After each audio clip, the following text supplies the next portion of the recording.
Hey YouTube, Matches 860. Little follow-up to yesterday's video on Cornell and Deal's We Three Kings. I had told somebody in the comments I was going to try adding some black Cavendish, some more black Cavendish to the blend. And I tried a bowl of that, perked it right up, but I've kept the original tin intact, and I'm going to kind of keep an eye on that over the next few months and probably let you know what that's up to. Today, I want to talk about a pipe I got in the mail yesterday. This is a Rick Black Morta pipe. We're going to talk about Morta. Beautiful stuff. For anyone who doesn't know Rick Black,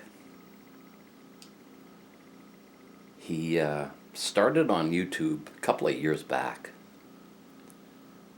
If I'm not mistaken, I introduced him to the community on Matches Moments, and as I recall at the time, he was just a pipe smoker who was getting into doing videos.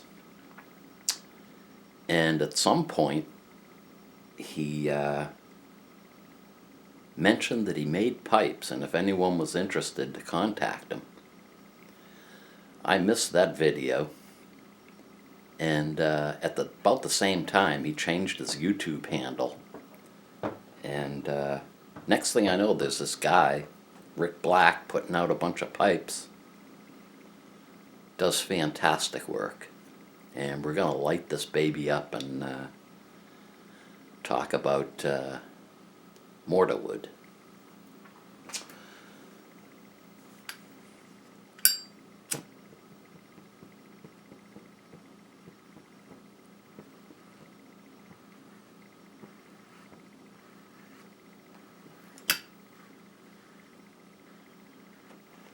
In the Rick Black Morta, I've got some St. Bruno's flake,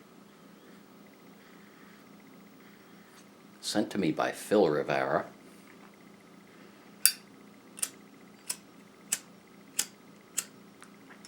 I can see I'm going to have to do something else here. Just happen to have some 860s handy.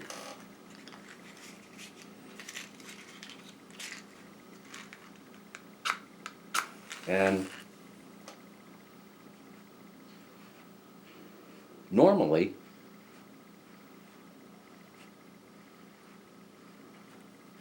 when a tree gets old, it just falls down in the woods and rots on the forest floor after a few years. In the case of Morta wood, it's a tree that has fallen into a peat bog.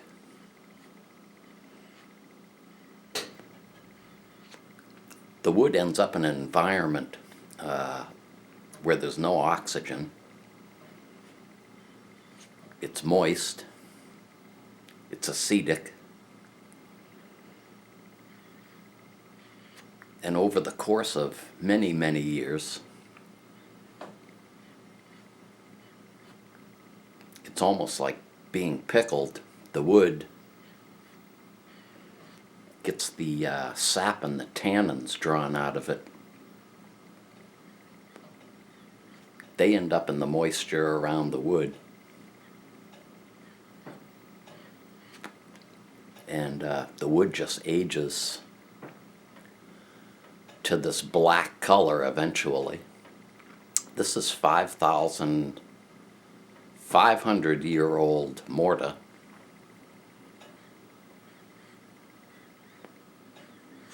Which takes us back to 3,000 years before Christ was born, which is kind of a mind-blowing thought.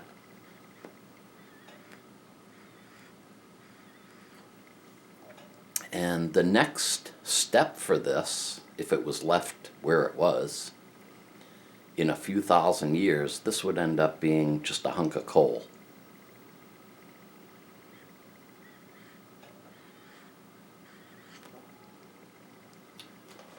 My understanding of working with Morta is that it's pretty similar to briar. It's very tough, kind of tough to work with, and it can be very unpredictable.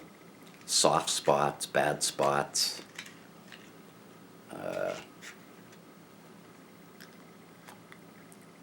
I don't know if you can see it on the camera, but it is possible to work it down to a smooth finish.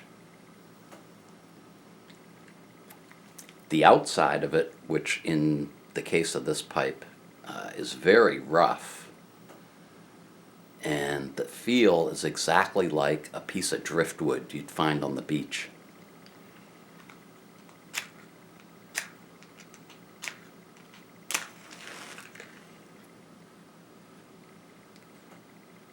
The smoking characteristics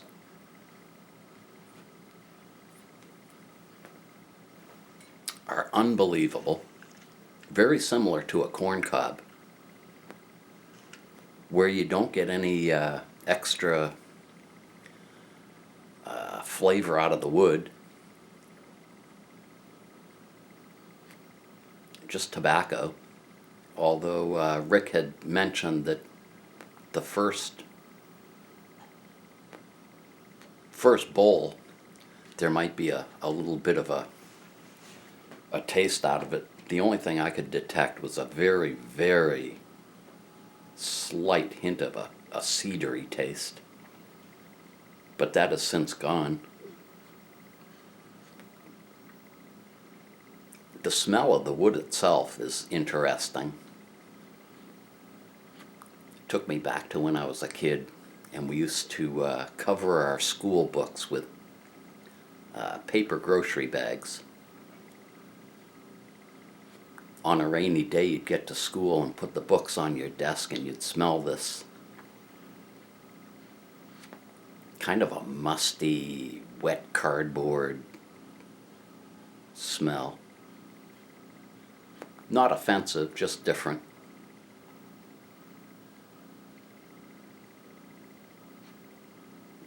I can tell you, though, you're going to see more and more of this pipe, especially weekends,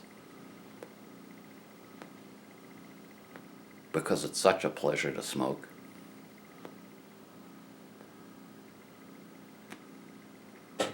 And